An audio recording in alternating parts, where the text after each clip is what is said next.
Engineering management సీట్ల భర్తీ ఇక ఆన్లైన్లోనే రాష్ట్ర సర్కారు నిర్ణయం వచ్చే ఏడాది నుంచి అమలుకు యోచన.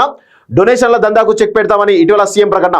అందుకు తగ్గట్టుగా హైయర్ ఎడ్యుకేషన్ కౌన్సిల్ కసరత్తు. వివిధ రాష్ట్రాల్లో బి కేటగిరీ సీట్ల భర్తీ తీరుపై ఆరా అంటూ చూస్తున్నాం. సో ఇంజనీరింగ్ మేనేజ్మెంట్ సీట్ల భర్తీ ఇక ఆన్లైన్లోనే. సో ఇక ఇప్పటి నుంచి చాలా మంది కూడా తెలుసుకోవాల్సిన విషయం ఏంటంటే మేనేజ్మెంట్ సీట్లతోటి దాదాపు కోట్ల రూపాయలు వెచ్చిస్తూ ఉంటారు, లక్షలు వెచ్చిస్తూ ఉంటారు. సో ఇప్పుడు దానికి చెక్ పెడుతున్నట్టుగా రాష్ట్ర ప్రభుత్వం అయితే ఒక నిర్ణయం తీసుకుంటూ తెలుస్తూ ఉంది.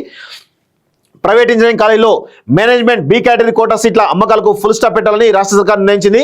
మెడికల్ సీట్ల మాదిరిగానే ఇంజనీరింగ్లో బి కేటగిరీ సీట్లన్నింటినీ మెరిట్ ఆధారంగా ఆన్లైన్లోనే భర్తీ చేయాలని భావిస్తుంది.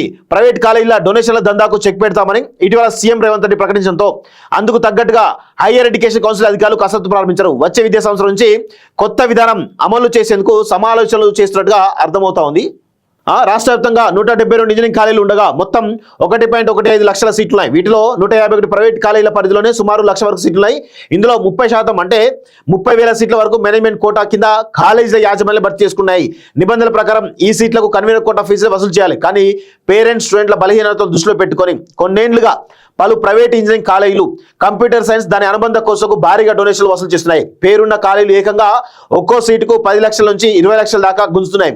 ఈ వసూళ్లపై విద్యాశాఖ అధికారులతో పాటు సీఎంఓ అధికారులకు తరచూ ఫిర్యాదులు అందుతున్నాయి. దీనికి తోడు పలు కాలేజీల్లో కొన్ని సంఘాలు కూడా సీట్ల కోసం బెదిరిస్తూ డబ్బులు డిమాండ్ చేసినట్టు మేనేజ్మెంట్లు సైతం పోలీసులకు ఫిర్యాదు చేశారు. ఈ క్రమంలో ఈ సీట్ల దందాకు చెక్ పెట్టాలని నిర్ణయం తీసుకుంటే తెలుస్తా ఉంది. నిజంగా ఇదొక మంచి పరిణామమే.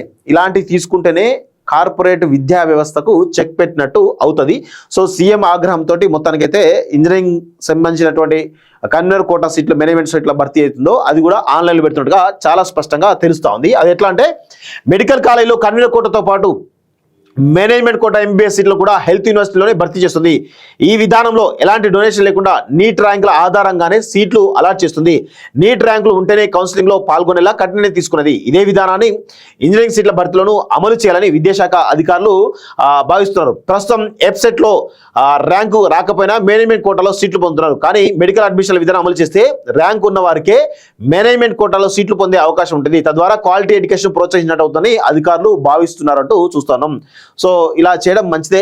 ఎందుకంటే ర్యాంకులు రాని వాళ్ళు కూడా పెద్ద పెద్ద కాలేజీలో చదువుతూ మొత్తానికైతే మేనేజ్మెంట్ సీట్లలో లక్షలాది రూపాయలు ఇచ్చేసి చదువుతూనే ఉన్నారు. సో దానివల్ల కొంత క్వాలిటీ తగ్గుతున్నట్టుగా తెలుస్తూ ఉంది. సో దాన్ని కొంత సెట్ చేసే ప్లాన్లో ఉన్నట్టు తెలుస్తూ ఉంది.